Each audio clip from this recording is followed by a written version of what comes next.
Welcome back to a Celtic State of Mind. I'm Paul John Dykes, and on this Friday afternoon, I really am delighted to present to you for his second appearance on Acsom. It's Scott Coyne.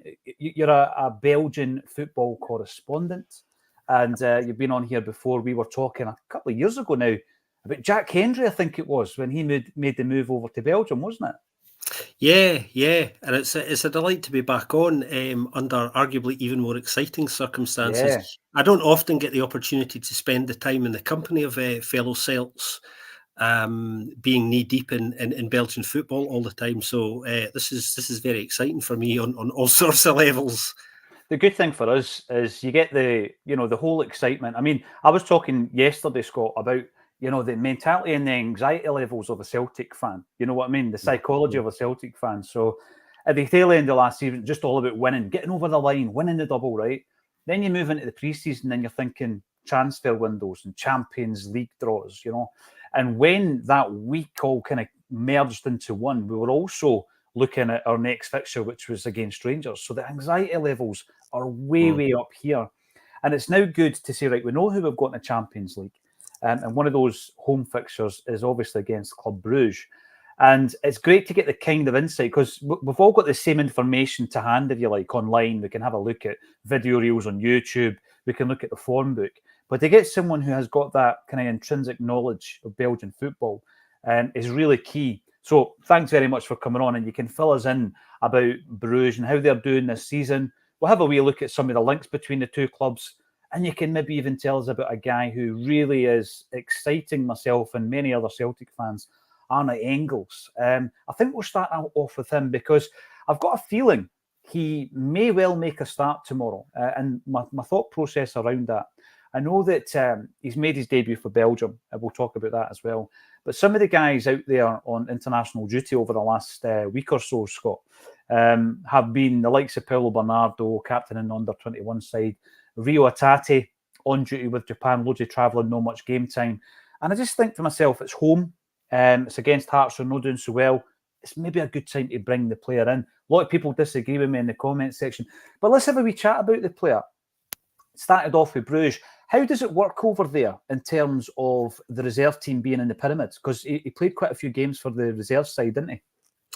Yeah, well, not a lot of people might know that Club Bruges' kind of development side, Club Next, they're actually called, a good marketing name, that one, actually play in the Challenger Pro League. Now, that's the division below the top division in Belgium. So there's a number of academy sides from top clubs in Belgium who play in that division alongside other clubs, other professional clubs. So some of the top academies basically are playing at a very good level already, competitively week in, week out, which helps player development. The academies in Belgium generally are very strong. Even medium-sized clubs tend to have a very good infrastructure and set up there. It's one of the best kind of talent development factories in Europe for a young player to go, because you will get opportunities to play for a senior side in Belgium in a way that doesn't happen in Scotland or in England or even in some other parts of Europe, actually.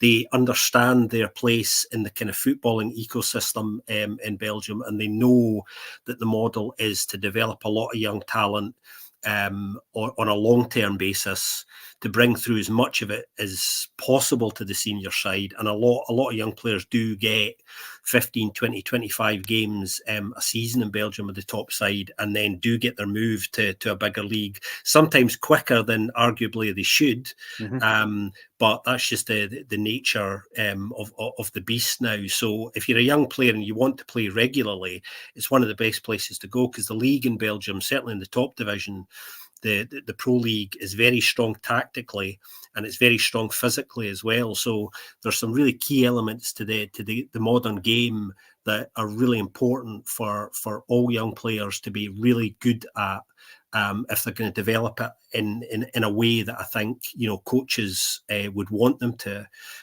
So it's a brilliant environment to come into as well. It's such an open culture as a country generally as well, and I think that's kind of beneficial if you want to play your football. So it's a really good place to go, even on loan, which we've seen, players not only from Celtic do, as Jack Hendry did, went on to do very well himself.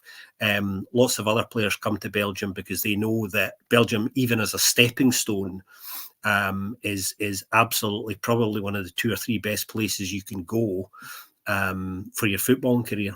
Mm-hmm. You know, when I'm hearing things like that, Scott, because a lot of our conversations delves into what's wrong with Scottish football, because obviously, this is where we play.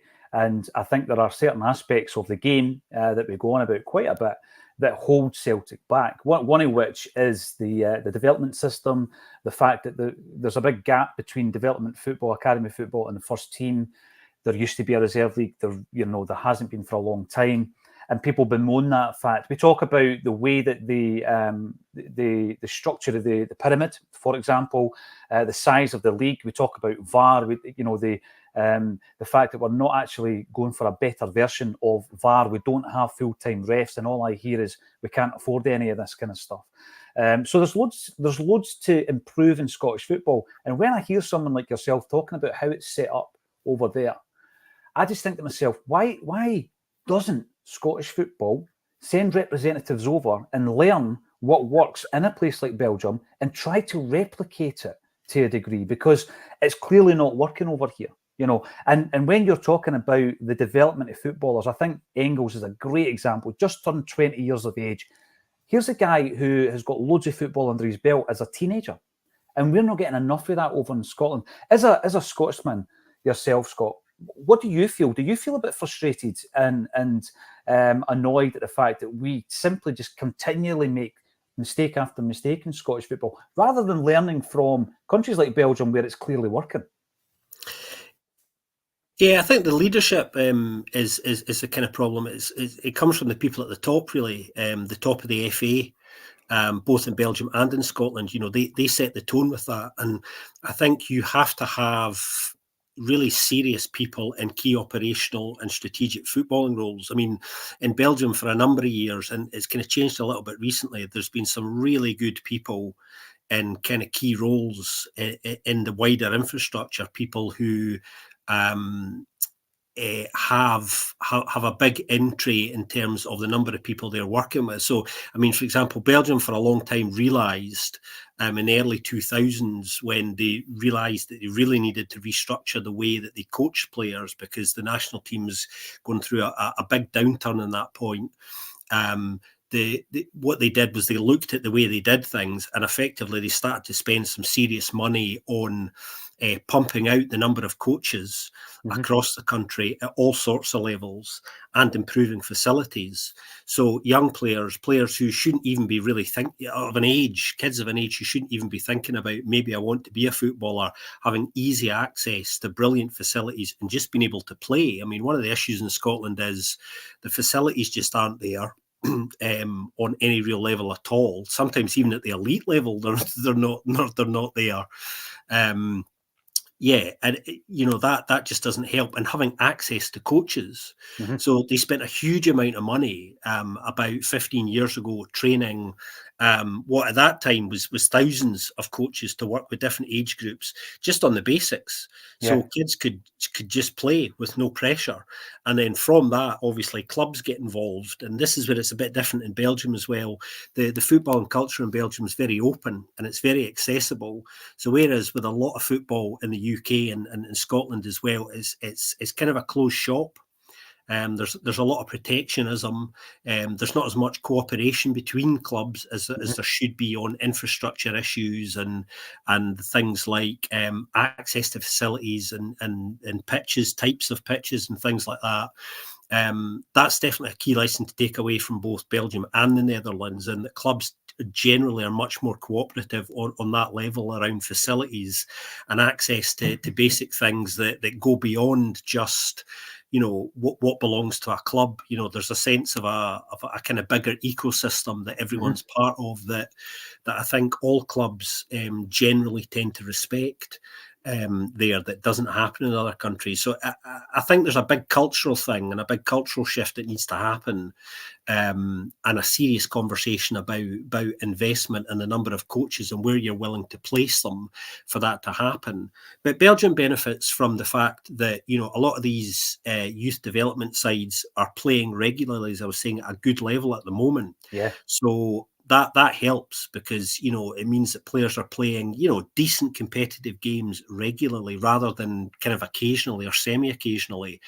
And because of the access and cooperation, it means that other clubs and other scouts, there's a wider network and opportunity for players to be seen early, and to come onto the radar of clubs who might want to whisk you away and to become part of a slightly bigger setup which aids your development. So there's some really simple, and they are simple, but basic things that they've had right there for a long time. The bit I don't understand is, you know, not wanting to see that closely in action to learn from that. That's the bit I don't get. Yeah. You know, you understand people not wanting to spend money for all sorts of complex reasons and be serious about it, but, you know, not wanting to go and have the conversations and learning is the really odd bit that I've never been able to get my head around, because there's people there that would be more than happy to spend the time and do that because it's such an open culture. You ask the question, I mean, I find as well, I get offers to go and see things and to do things all the time without even asking. That's how open it is. So you don't have to do the groundwork in making the contact with people and forming the relationships, because they're open to that. And often surprised that you're not already even asking. Yeah, I mean, it's frustrating as hell from a Scottish perspective, because I do think, you know, even back to the days of Tommy Burns, and he had this real interest in how things were developing in the Netherlands, you mentioned. And back then in the 90s, Tommy wanted to try and replicate that in terms of an academy at Celtic. And I just feel sometimes that when people have forward-thinking ideas, they don't fit in Scottish football. I've mentioned Brian McClare before, you know, the position he had at the SFA. It was like, you know, he was never going to fit in, because he did have that open mind, that open-minded approach, where he would be willing to engage with other FAs to try and figure out how can we do this better. So you were saying there about players playing at a really good standard at a young age, and then maybe getting whisked away to play at a higher level. And that's exactly what happened with Engels, isn't it? Because Augsburg, you were saying before we went live, there was about 200 grand they signed him for, wasn't it? Yeah, it was absolute peanuts. And, you know, I think when they came in, they've obviously said to him, look, you know, come to Germany and, you know, you'll play regularly, which is what he's done. I mean, sort of little over 18 months there, you know, he's played around 60 Bundesliga games, which is a hell of a number, you know, at a really high level. So his development has just been kind of super turbocharged in a way from that experience and that environment. And they don't have, you know, in Germany, much like in Belgium, they don't have those attitudes about youth development where, you know, there's question marks about whether somebody is ready. Often a player will get an opportunity to play regularly at those levels, even if, you know, there's a sense that they aren't actually ready. You know what I mean? They'll test you, in other words. You know, they don't have that safety blanket of going, you know, we're not sure yet, basically. You know, you need to prove yourself. You can only prove yourself by making the mistakes.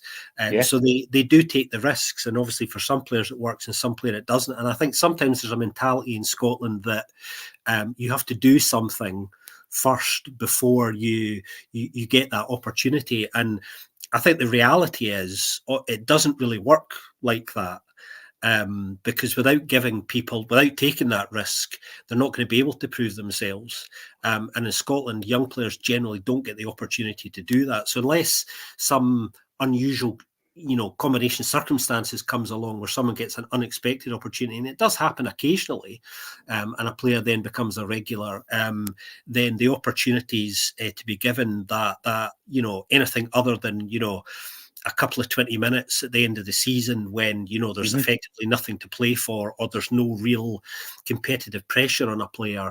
You know, that's what the best a lot of young players can hope for in Scotland. And that's usually frustrating as well. I think you have to look for opportunities for young players to play at a decent level regularly. And that comes back to the structure of the leagues here as well, and that's something that, you know, again, people aren't serious about, and you get endless talk, but nothing seems to happen about it. And you get the same in Belgium. The talk goes on constantly as well, and it's curious because the system here, like I was saying, is the bigger talent in from the bigger clubs in those academy sides. So you have Club Brugge's academy, Club Next, Anderlecht's academy, Anderlecht Futures is also playing in that division as well. They've got a very good academy.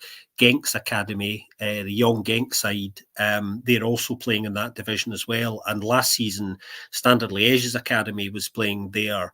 They were one of the sides to get relegated down a division to what is known as the First National Division in Belgium. But again, it's at a level where players are going to develop. So they've found a solution to allowing that to happen. And even some of the smaller clubs who have tiny infrastructures in Belgium, you know, have got development facilities with younger players that would probably embarrass a lot of, you know, Scottish clubs who actually are larger in terms of their size and their own network than some of these clubs. So I think it's about, you know, piercing the bubble and getting outside of that, really, and looking at being less protectionist about the game, really. Yeah, I mean, it's interesting that you were saying there about oftentimes we get a player who make the breakthrough due to an element of luck. And I know that luck plays a part in a lot of players' careers. But if I think about the guys who are regular at the moment in the Celtic side, who came through the ranks, so you've got Callum McGregor. And I think about the fact that Callum McGregor was 21 when he made his Celtic first team debut. And the fact that, you know, I don't think he would have made that first team debut if Ronny Deila hadn't been in the building. He's come along and he's seen this kid and he was impressed with him and he's thrown him right in and he scored in that European game and he's never ever looked back. And he's actually making up for lost time by playing about 67 games a season because he was so late in making his debut. You look at Jamesy Forrest. James Forrest was well known to the manager because Neil Lennon had been working with the youth players and he knew what James could do. When Neil got the first team manager's job, he throws Forrest in. But the other one was, of course, Kieran Tierney, who left for Arsenal. And it was that situation at training where Ronny Deila needed a left back to play a short-sided game. And he shouts over to the young boys, can you send a left back over? There's Kieran Tierney.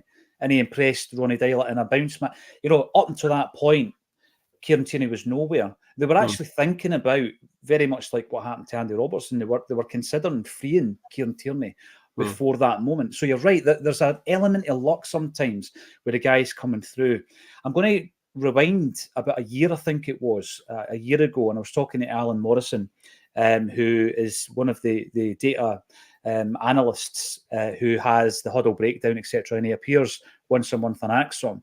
And what he said going into last season's campaign in the Champions League was he didn't think that we had the right type of midfield. And what he meant by that was he wanted someone who could maybe be an old school box-to-box player, but who had the athleticism to match the technical ability. And I don't think we've had a player like that for a while. I know people kind of point towards Victor Wanyama, for example.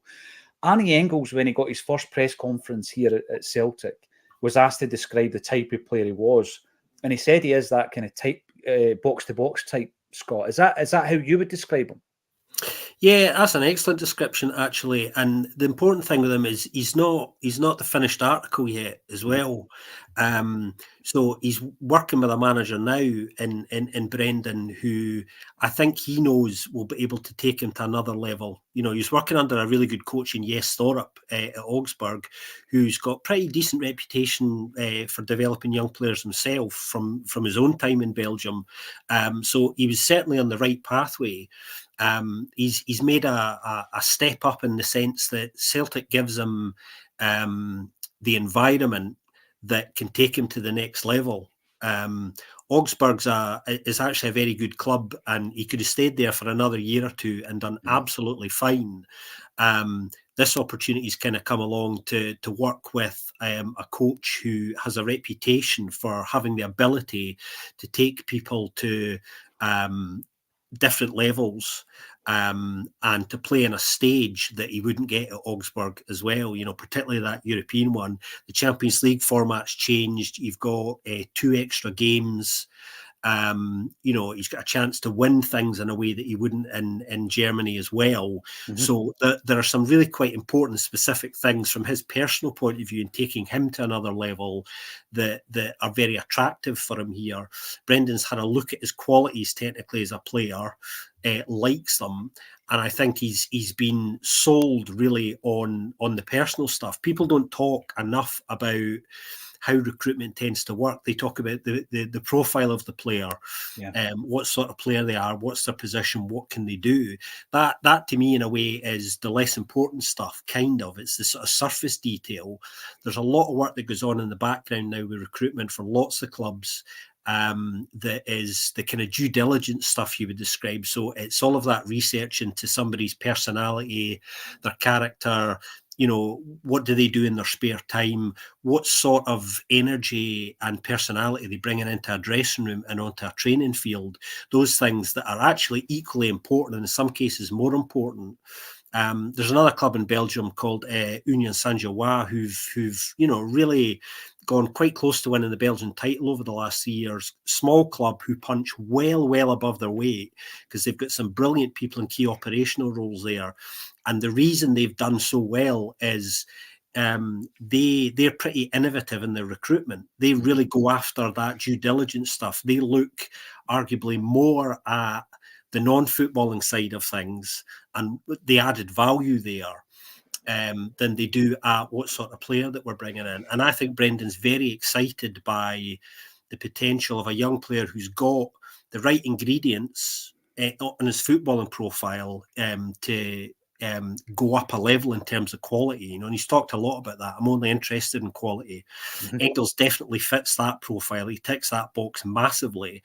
But then there's the other bit, the excellent attitude that he's got. He had a reputation for being very hardworking, for having a sense of where he wanted to go as a player, what he wanted to do, and what he needed to do that, which is one of the reasons that he took the decision to leave Belgium very early and made a smart choice in doing that.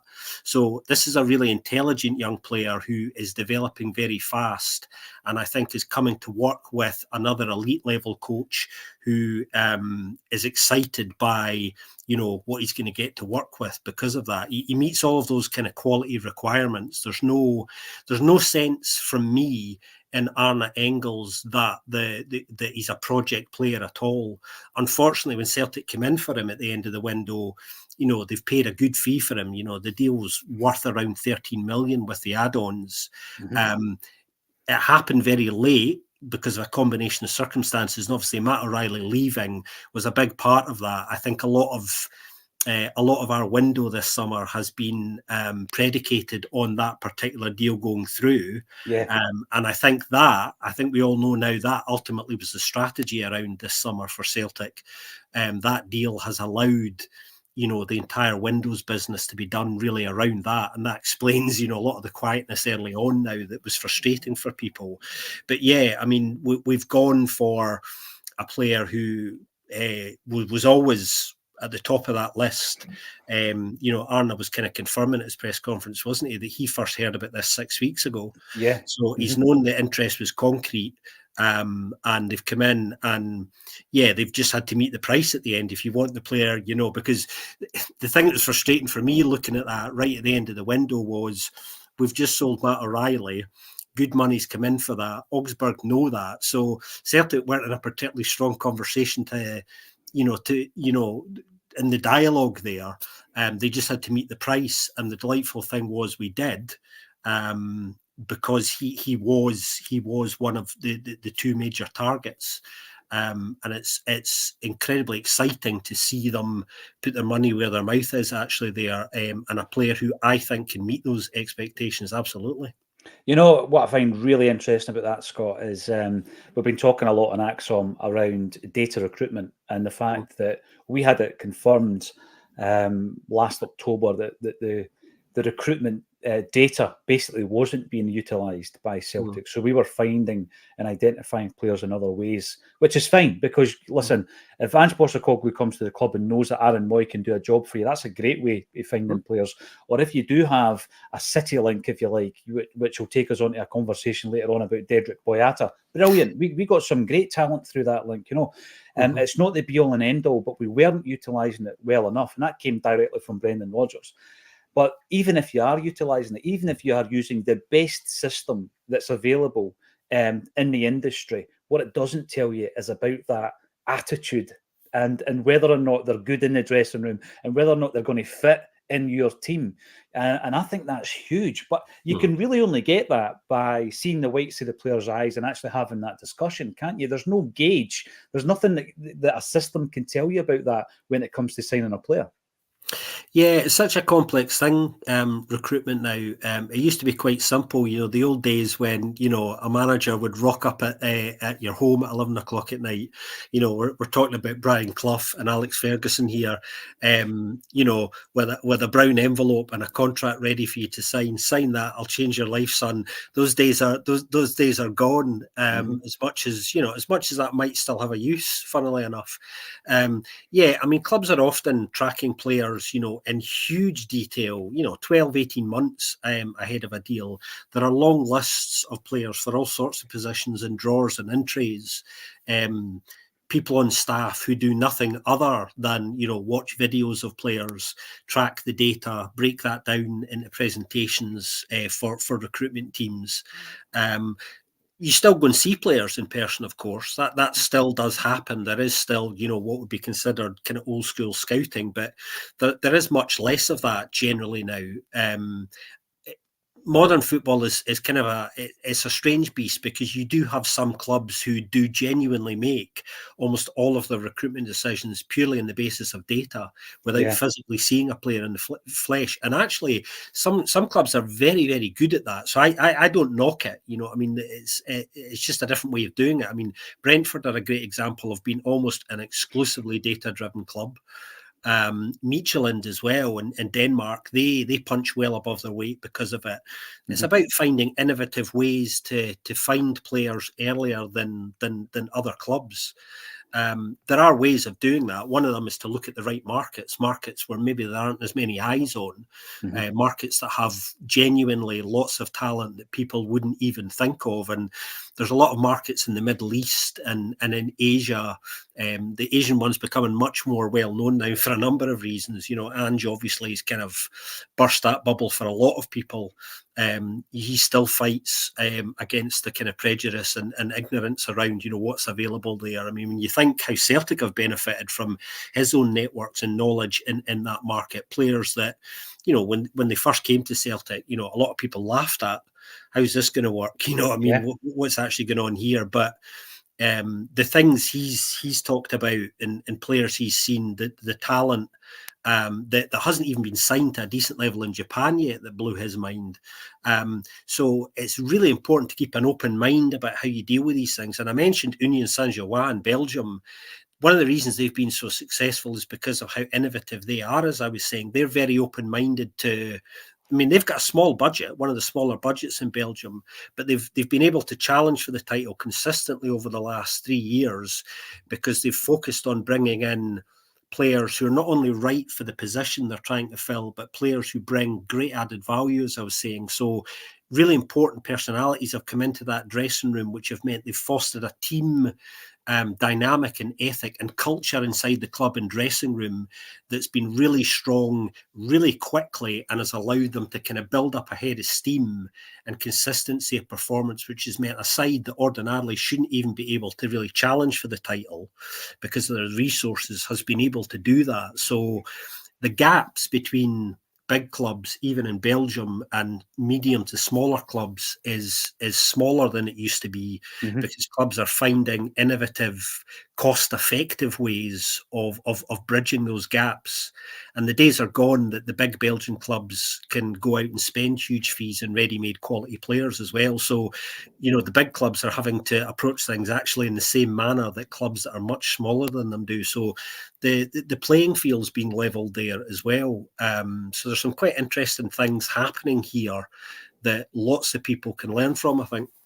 It's really interesting that, if that focuses on, let's say, recruitment, scouting and coaching, a smaller, less financially big club are able to compete. Because I don't see it in Scotland, Scott. I really don't. I just feel that people think it's all about getting bodies in the door. But if you are able to fine-tune the recruitment aspect of that, the scouting and then the coaching, I'm pretty sure there's a few clubs in Scotland who could do so much better. I mean, you may already be aware, my tip for this season is Aberdeen, and we'll see where we are on Monday after another round of fixtures. So final point on Engels, and I'll throw this out to all the viewers who are tuning in this Friday afternoon. I'll have a wee chat with them at the end of the show. Is I'm going to ask you guys, do you think he should start against Hearts? But on an international level, how excited are Belgian football fans at the moment with the introduction of him into the international setup, making his debut as a 20-year-old other night against Israel? I mean, I would be excited if that was a young Scottish player coming into the fold at that age, having just, broken Celtic's transfer record. Is there an air of excitement on the international scale? Yeah, I think there is. I mean, again, it's a bit like, we were talking about young players getting an opportunity domestically in Belgium, and the pathway just being clearer there. I think it's a similar thing with the national team with Belgium. That mentality transfers across there. Domenico Tedesco, who's the head coach of Belgium at the moment, he's an exciting young manager who has a reputation for giving young players an opportunity early anyway. He's done that in his club career. And Belgium are benefiting from that now. Belgium are quite good, along with a lot of other international teams, of just bringing young players into the setup, even when they're not necessarily going to feature in a game, but allowing them to come in and train for a little while with the senior team, and just be in that environment to give them that grounding in what that experience is like. And I think again that just goes back to a general player's development. Arne actually was invited to a training camp a few months ago. And he did impress on that. And I think that's really one of the reasons why he was named in the recent squad more than anything else. I think they thought, right, the Nations League is the ideal place to give him a little bit of game time. And in talking to some fellow Celts actually before the games this week, I did say, look, expect him to get a little bit of time. In certainly the first game, which he did, I think, including the stoppage time, I think he played about 26 minutes, which is pretty good. I mean, I thought he would get round about that. I didn't expect him to start, but he did get what I thought he would get. And I think they wanted a look at him for a number of reasons. I mean, the Belgian midfield at the moment is really very strong.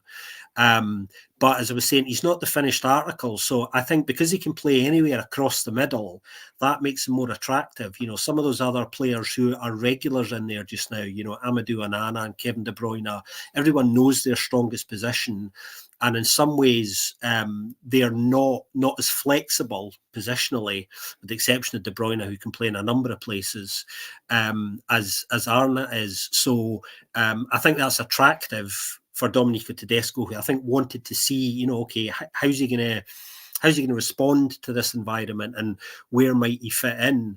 And yeah, he's just got the right mentality, I think, to be professional enough to be dropped into a situation like that, given a role and to do a job. And I looked at some of the basic numbers about, I had a look at, cursory heat maps and where his passes were in that game. And again, 26 minutes, the thing I took away from it actually was he's looking to make line-breaking passes in kind of key areas in the pockets, in those 20 minutes. So very quickly, at looking at the most basic of data, you can see that actually his outputs are what you would want to see. So you just work at that, develop that, and fine tune it. But again, that's a player. He's ready. You know, I mean, I looked at that and thought, okay, he's ready. That again, what I take from that is we were looking at the data from Paulo Bernardo last season, and he's a player that I rate really highly. And Alan kept saying to me, but he doesn't play enough forward passes. You know, the only player that played less forward passes in the team was Joe Hart. And that concerned me a bit. I think that the sign of Engels and to a lesser degree McCowan has really challenged these other midfielders to step up a bit. And so far, I've been really impressed with Bernardo and to a lesser extent Rio Hatate this season. So it's going to be really great to see that challenge and how Engels can force his way into the team. And I'm not writing off McCowan either. I was really impressed with his press conference. I like the cut of his jib. Next week, we play our first Champions League game against Bratislava, of course, and Lubo Moravchik was talking about that in the press yesterday. But we will face Club Brugge, and what I was hoping to get from you was a kind of rundown of how they are doing this season. I know they had a big sale, which more or less financed their own signings over the transfer window there. How are they doing this season? What's their strengths and their weaknesses? What should we expect from the kind of shape? How are they going to come to Celtic Park and try and get a draw? Are they going to come out and actually try and get a result and win the game? Give us the lowdown on Bruges. Well, Club Brugge are they're the top side in Belgium at the moment, not just because they're the champions, but you know, if you look consistently over the last 6 or 7 years, they've won 5 of the last 7 titles. And most people, I think, historically, traditionally, would consider Anderlecht the biggest side in Belgium, you know, because of their history and what they've done in the game. I think financially speaking, you know, Club Brugge are, you know, you can't really dispute that they are the top side in Belgium and have been for a number of years now. Anderlecht fans can pillory me that for that later. But yeah, I mean, Club Brugge are the side to topple. Last season, Ronny Deila, of course, was there as their head coach for the majority of the season, and things didn't really work out for Ronny for a number of kind of complex reasons. There, it's a very well run Club Brugge, and has been for a long time now. They've benefited from winning, you know, a number of successive titles and playing in the Champions League regularly, and the financial rewards that come with that. That money's been reinvested very well. The recruitment is always very active, so they're always looking to go out and buy 2 or 3 players for the one position, knowing that one of them is probably going to go within 12 months for a big fee. I don't know what they do when they negotiate Club Brugge, because they have a very good record of racking up huge transfer fees for players that you think, how have you done this? I don't know if a gun goes into negotiations there. I really don't sometimes, because there's players that go for, I think, probably what are sometimes 3 or 4 times worth their genuine value. Yeah. So those conversations that it used to be Vincent Manair, who's the managing director there, who'd be in charge of all of that. Vincent's left the club now. They've had a bit of a restructure. He used to do extraordinarily well with their transfer business. So they have this combination of winning the league regularly, big money coming in from the Champions League, reinvesting that relatively modestly, and then selling players for a huge turnover. So they've basically got their model right. And it served them very, very well. I mean, this summer, they've only spent 28 million, right, which is quite modest for them. 6 players have come in, I think. You know, the biggest fee, 6.5, I think, they spent on Christos Solis, the Greek winger, who's a really exciting player. Then they brought another striker in from Belgium, actually, Gustav Nielsen, big boy, almost 7 foot. Don't leave him with any space around your 18-yard box. Keep his back towards goal as well. You know, got to keep an eye on him. Yeah, they've spent kind of quite modestly. They did all their business early as well. They got a lot of players out the door, brought in a few early. Usually they're the biggest spenders, but they haven't been this summer. Genk have actually spent more than they have. So they've been concentrating and trying to get players excess, their dead wood out, really, of which they've got a lot of. They like to stack positions up. which has just been their strategy, knowing that they sell some of them for a big fee. Domestically at the moment, we're 6 games into the new Belgian season. They're sitting third at the moment. They're only a point off the top. Slowish start, which is not unusual for Club Brugge, but they've won their last 3, including the Bruges derby just before the international break. There, they had a really good victory over their Bruges rivals, Cercle Bruges, and we're looking really, really good, actually, pretty ominous. We were saying at the Belgian Football Podcast that weekend that there's not many sides in Belgium that will be able to touch them domestically if they keep playing like that. They actually play quite a similar system to Celtics, and it's one of the things that makes this tie so intriguing. I think it's very, very finely poised, and they have the same strengths in the same areas in the side as well. So it'll be really, really interesting to see how both sides set up during this tie from a tactical perspective. And there's been a lot of interest in this game in Belgium already. I've had some Club Brugge fans getting in touch with me, asking questions about Glasgow, about how to get tickets, can I get them tickets?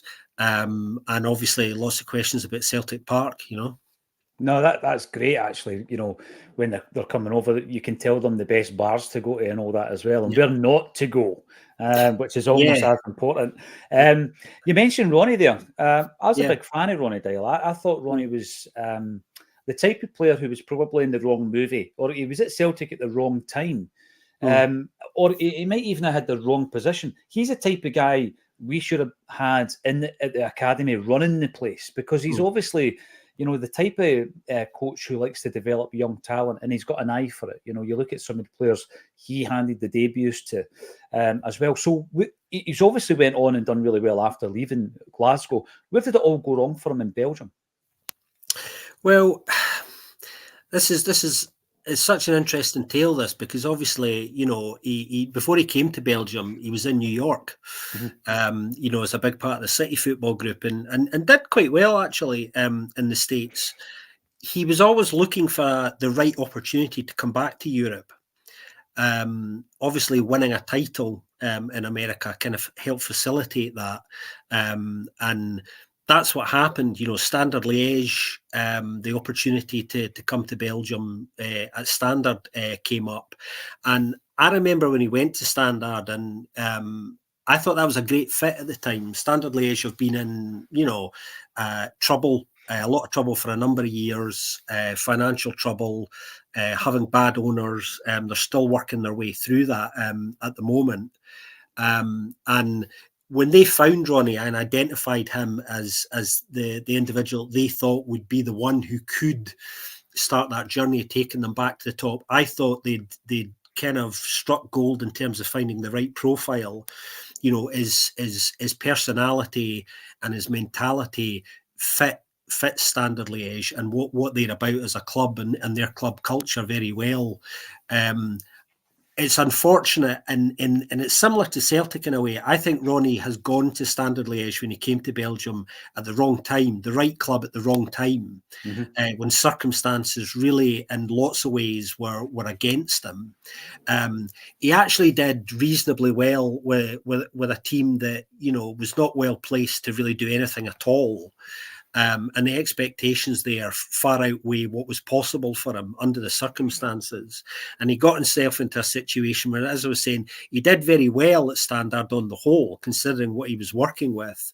So well, in fact, that Club Brugge had been watching him and thought, this guy's got the right approach, the right mentality and personality to lead a big club that's looking to win and win regularly.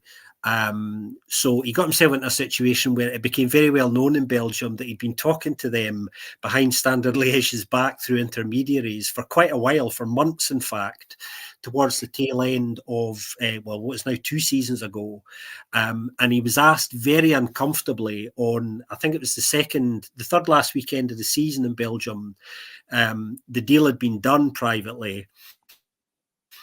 hadn't been public yet, and he was asked post-match, while still Standard Liège coach, are you jumping ship next week? Because that's what we're all being told.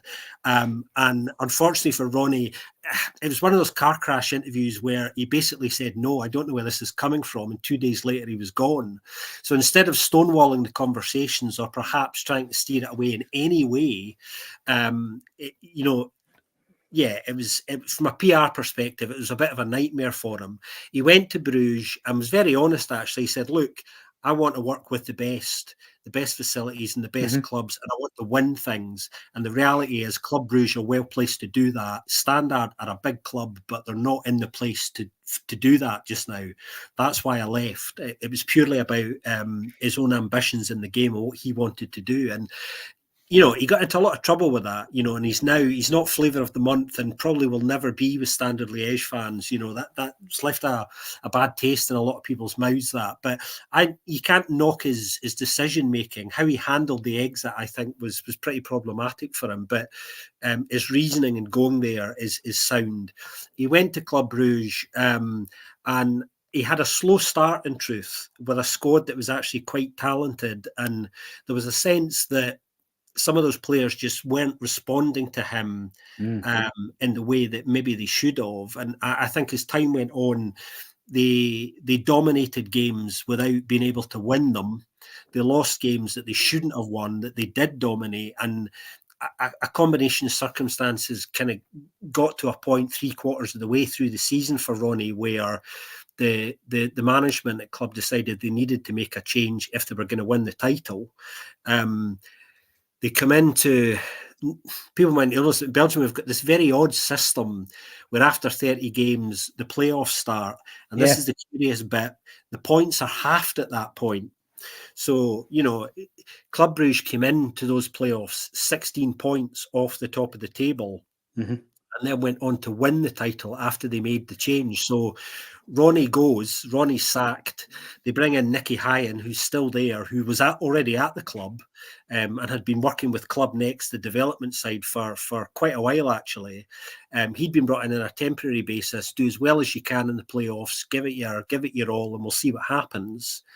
The players had a bounce response to Nicky Hyen and went on to win the title. And Nicky Hyen has been given the job on a permanent basis off the back of that, despite the fact that Club Brugge had been talking to some quite high-profile candidates for a while. Ruud van Nistelrooy being one of them. He was quite close to being offered the job there before going elsewhere. So I think Ronny was treated quite harshly, because when he left Club Brugge, I remember saying the week that happened in the Belgian Football Podcast, if you go away and look at all of the data and all of Ronny's own numbers, he actually did quite well.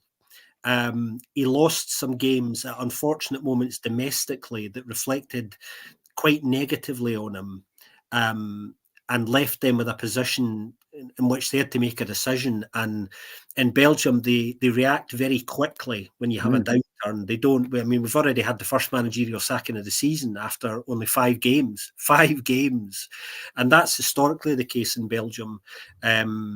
They don't muck around at all. You don't tend to get too much debate. They're very proactive in that kind of key management decision making. And I think Ronny was a little bit unlucky. I'm not sure they would have went on to win the title, which was obviously their big worry. But I think when you look at his numbers and his impact in there, I think he was probably longer term on the right path. Yeah. It was just a case of, we're not prepared to sacrifice the title and wait another 6 months in order for this to really go the way that we want it to go. And obviously now he's gone to the Middle East to take some time out, enjoy some warm weather, which he's always been a big fan of. That was one of the reasons he's actually gone there. The weather in Bruges is much like in Glasgow. You've got that, moist Northern European weather a lot of the time, and it can get quite breezy. So he's gone for a change there. So my feeling about Ronny in Bruges is he was a little bit unlucky. Yeah, and what I find interesting there, Nicky Hyen, you were saying, is still the manager. Would he have worked with Arne Engels then in the next team, Bruges?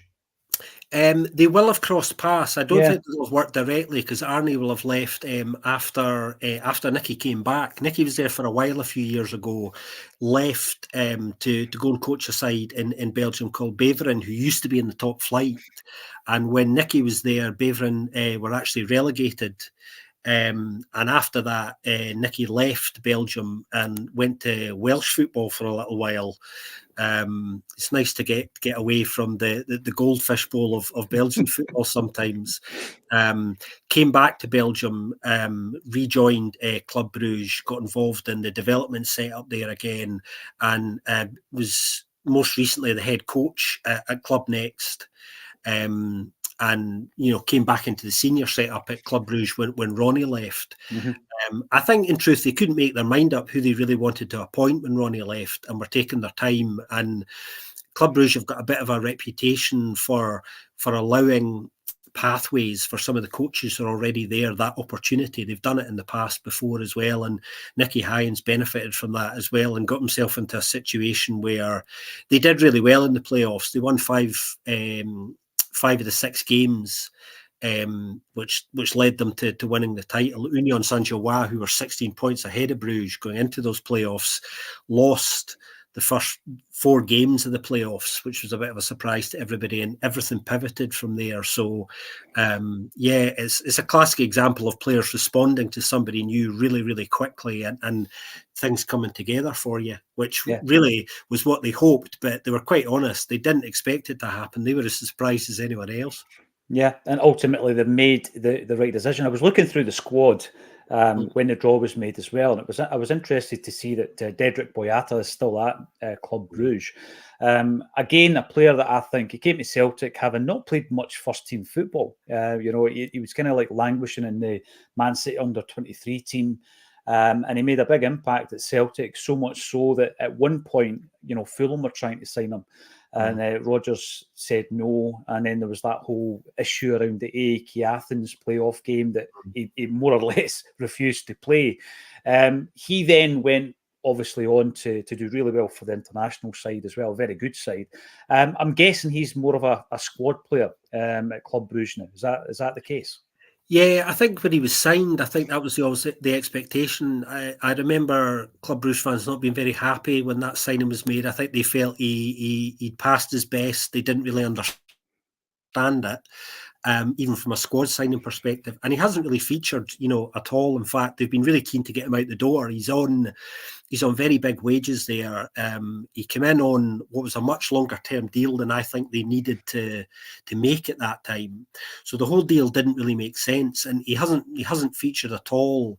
He did have a number of opportunities to leave over the summer, but wasn't keen to kind of take any of them up, because I don't think there's many clubs that can meet the wage that he's on at the moment, especially with the stage in his career. Mm-hmm. So it's much easier for him to kind of effectively sit that deal out. So he's not featured. I wouldn't actually expect him to travel to Glasgow for that tie. I don't think he's going to feature really for them at all. And he hasn't been training with Club Next either, although he's been training with the senior side. They've been keeping him, I think, part of the setup, just for the sake of the squad dynamic. Nobody needs really unhappy players around. So they've been quite smart and not doing anything to kind of cause any friction in the camp there. But yeah, he's not in the picture at all there at the moment, and kind of he won't be. So I expect his contract probably to peter out over the next year, and he will still be around there. Yeah, that's the thing. I think he's 33 now, isn't he? But I always remember after the AEK Athens game, there was a banner. The Green Brigade presented a little banner for Boyata. And what did he do? He scores the winner that day. Not sure where the banner went. Listen, before you go, it's been an absolutely tremendous discussion. I love to get that insight, the real insight into the Belgian game and into Arne Engels has been fascinating. Thank you so much for your input. Give me a prediction, though, for the big fixture when it comes around, when Bruges. And I know that there's games to be played between now and then. Do you think Celtic can get a win against Bruges? It's an intriguing fixture, isn't it? Yeah, it's a really exciting fixture, and I'm planning on being there on media duties for the Belgian football podcast. So we split loyalties for me in the evening. One of the reasons why the tie is kind of so exciting. So I'll be at the pre-match press conferences, the post ones, and also the Bruges training session the evening before as well. Checking out what secretive things are kind of going on there. Yeah, it's a really finely balanced tie actually. I think Bruges would prefer it to be at home for them, which it isn't. But they get to come to Celtic Park, and it doesn't get much better than that in terms of atmospheres at this level. I think Celtic being at home are favourites, and it's a very winnable tie for them. And I think it's probably one of the ties in the fixtures that Brendan's already identified. I mean, the home ties are always important, and Celtic's draw has actually been, quite kind to them, I think, in a lot of ways. No easy games at this level, of course. I think Celtic are favourites for a number of reasons. I think if they can cut off the service to Gustav Nielsen and handle Bruges' wide men. You've got Andreas Skov Olsen, who plays on the right, very good Danish winger, really exciting player, and Christoph Solis, who I mentioned earlier, on the other side. Then you can lock Bruges out of this game. I think Celtic also have lots of opportunities to dominate an ageing midfield in there for Bruges as well. I think there's more dynamism in that Celtic midfield. And I would like to see Arne Engels play for selfish reasons, but also because, he's got a lot of friends inside that Bruges side. And, I'm sure there'll be a lot of conversations around the setup there. They've already got some good intel off him, I'm sure. So I think, this is an exciting game that I think will be very open, I think, as well. I can see a lot of goals in this game. And it's very winnable from Celtic's perspective, I think. Brilliant. Absolutely brilliant, Scott. Where can we find it? It's a Belgian football podcast, isn't it? Yeah, so we produce a weekly pod every week, which covers all of the latest news and analysis across the week in Belgian football. We also like to throw in special episodes as well when we can, with guests from inside clubs coming on to join us as well. So you can find us wherever you listen to your podcasts, whatever platform you choose. You can find us on social media as well. So the most active account of ours is probably our X account, which you can find at Belgian Podcast. You can also hunt me down individually at Scott_Coyne. And also I've got a freelance Belgian football consultancy, which does some work for clubs and players and agents as well sometimes. So you can find me there at Coyne Consultant, or if you Google Coyne Consultancy, you'll find my website there. That's brilliant. Scott, brilliant insight. We'll do it again, absolutely. And I'm looking forward to the tie. Thanks again for joining us on A Celtic State of Mind. Well, there you have it. The insight into not only Arne Engels, but also the upcoming fixture in the Champions League against Club Brugge. Let us know what you are thinking about everything that Scott has said. I find it absolutely intriguing. I'm very excited about Arne Engels, not just because he was the big money signing. You heard there all about his attitude, his personality, and how important that's going to be for Brendan Rodgers' side. Over the next 10 or 15 minutes, let's have a wee chat with you guys in the audience that you might be watching on YouTube. You could be watching on Twitch, X, Facebook, LinkedIn even. Let us know. Big week for our club and Brendan, says Lubo's Ibrox. Party. Absolutely, yeah. It's a huge 3 games. We've got the league game against Hearts, followed by our first Champions League game at home, thankfully. And then we've got the cup game against Falkirk. So thanks every single one of you for getting involved. Let us know what you think. Should Engels get a start? I don't think anybody anybody's played badly enough to get dropped as such. But would it be a good game against Hearts for us to introduce Arne Engels? I've been very impressed with everything that I've heard and seen from the player, and it's great to get someone like Scott in who can give you that added extra, that insight, the knowledge of Belgian football, and how he developed as a player, at Brugge, who are going to be our forthcoming opponents in the Champions League. Gordon Coney, you're watching us on YouTube, and you are saying good afternoon to you as well, Gordon. If this is to be Naismith's last game in charge, then let's give him the appropriate send-off by giving Hearts an absolute pump. And that was very kind of you, Gordon. We were speaking about this yesterday, JP and I think that it's one of the games that I'm not going to say it's a free hit. Hearts obviously beat us 2-0 at Celtic Park last season. They're in a slightly different place, as are Celtic coming round to this fixture. But I don't think even a 2-0 defeat at Celtic Park would result in the sacking of Naismith. And I know a lot of Hearts fans are unhappy with him right now, the style of play and the fact that they've got a decent enough squad, but he's not utilising it. Unless they do take a pumping, as you say, Gordon, I can't see it happening. But I do think Celtic will win. And I think we'll win comfortably enough. My prediction is 4-0. Let us know in the comment section what you think is going to happen against Hearts and whether or not Arne Engels will start. Johnny Ryan thinks he will, and he thinks it will replace Hatate. If he does, Johnny, my take on that would be it's not down to form. It would be down to the fact that Hatate's had a lot of travel, obviously, over the last week, whereby Japan were playing China and Bahrain, and he was part of that squad. Free Double Denim, says Cell88. Double Denim will be back on your screens very, very soon. Is he in the chat? I don't know. I'll scroll through and see if I can find him in the chat for you, Cell88. But he will be back on the channel very, very soon. Who is he with the beard? Well, it's not me, because at the tender age of 46, I still can't grow a beard, Johnny Ryan. But our special guest today was Scott Coyne from the Belgian Football Podcast. Check it out for all things Belgian football, because I think that, the links that I could see from that particular fixture were obvious that Engels had started his career there. But I wanted to touch on the Ronny Deila era, which only ended last season at Club Brugge, and of course a player that is that is still in the squad, and that is Dedryck Boyata.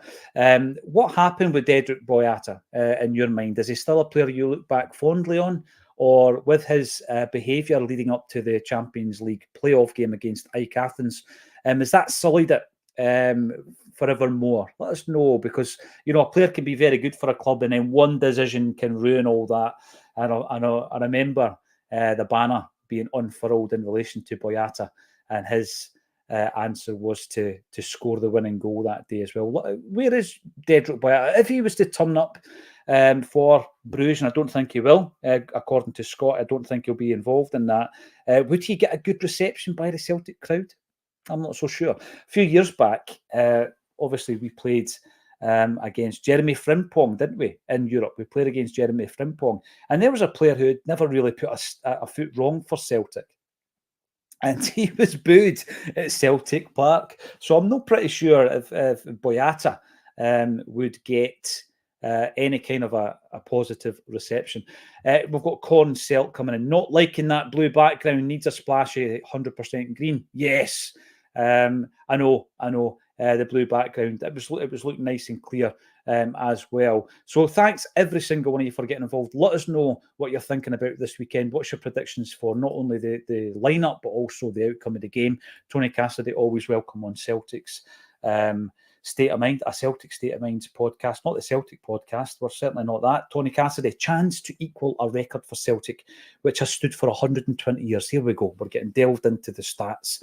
Celtic have kept a clean sheet in their opening 5 league games just once, and it happened in the 1906-07 season. Tony, that is incredible stats. Who was the goalie?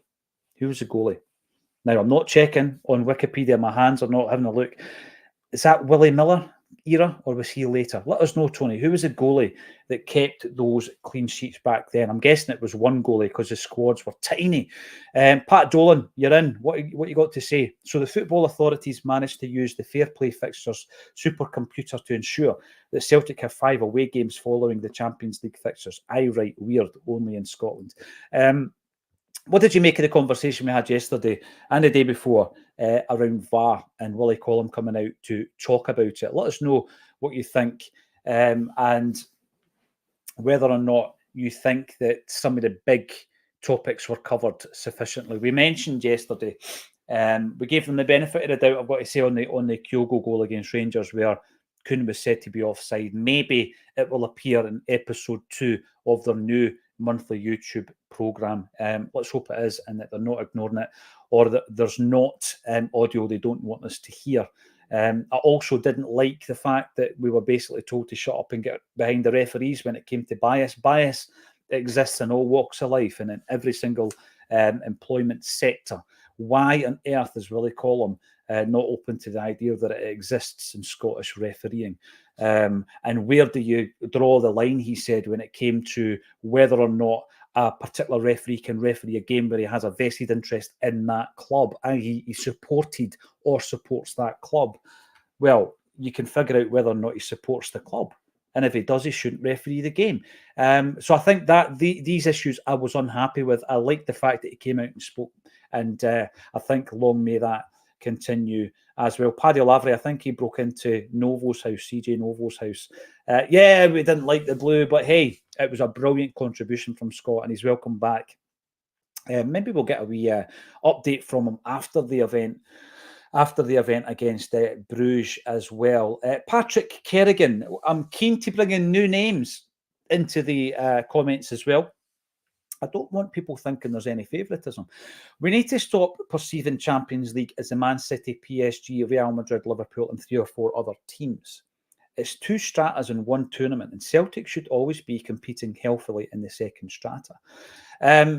You know this, Patrick, and I don't think it's being naive to say it. I think Celtic should be competing far better than we have done in that tournament. We know the gulf in terms of finance. We know that. And we also know why there's a gulf. It's not due to the clubs being able to tap into, remote regions or fan bases all over the globe, which Celtic can do because we've got a global fan base. It's nothing to do with that. It's not the hard work of the individual clubs that has garnered the massive finances. What it is, the disparity in finance is down to TV broadcasting, and that's all it's down to. We've had a couple of good guests on the This Is Acsom show recently, and we were talking about, the kind of 1990s Manchester music scene. This isn't turning into a music conversation, but the fact that it was so unfashionable at the time that Oasis came through to support Man City, right? Because Man City were just another football club. They were not fashionable. They were not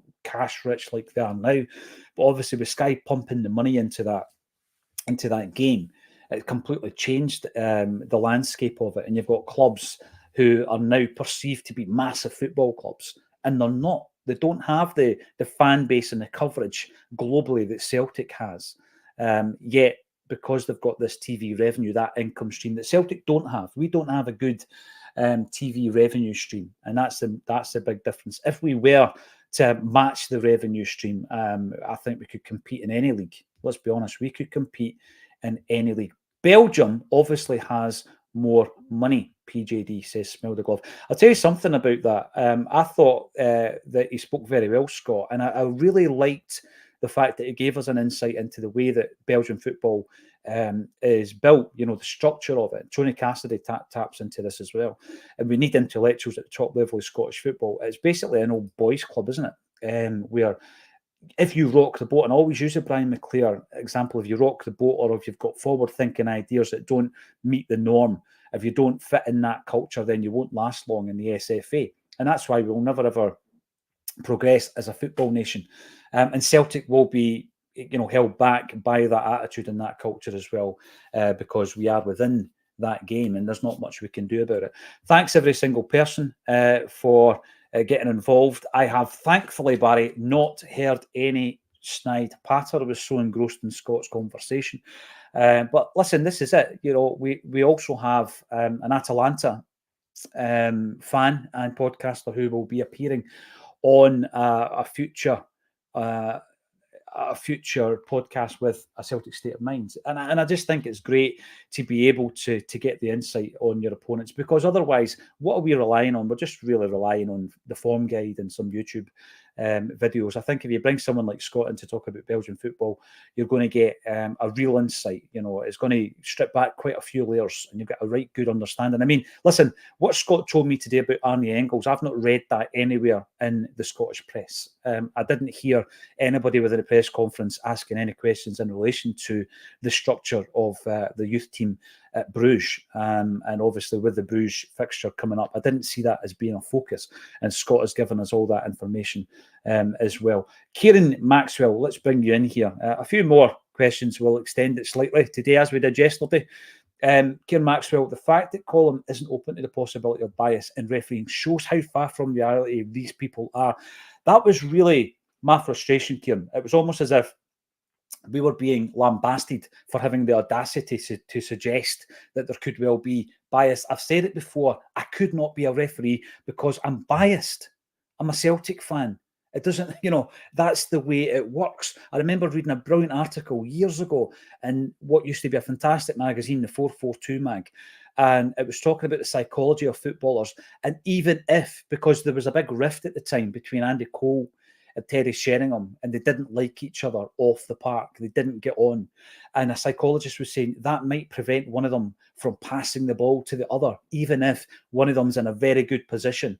The likelihood is they'll pass it to somebody else simply because it's an instantaneous reaction, because there's a bias. He doesn't like you. So it exists everywhere. McLaughlin P., Georgie Kincladze was the only good thing about Man City. They had pretty cool kits as well, McLaughlin, but I do agree with you. And he's a player that I would have loved to have seen in the green and white hoops of Celtic as well.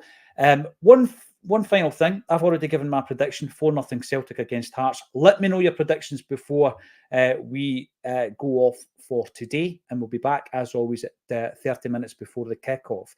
4-0 is my prediction.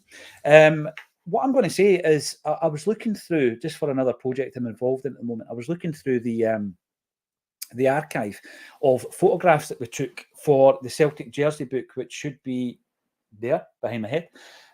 7 years it took to pull that book together. Smell the glove reckons it'll be 4-0 as well. 300 to the good guy, says James Riley.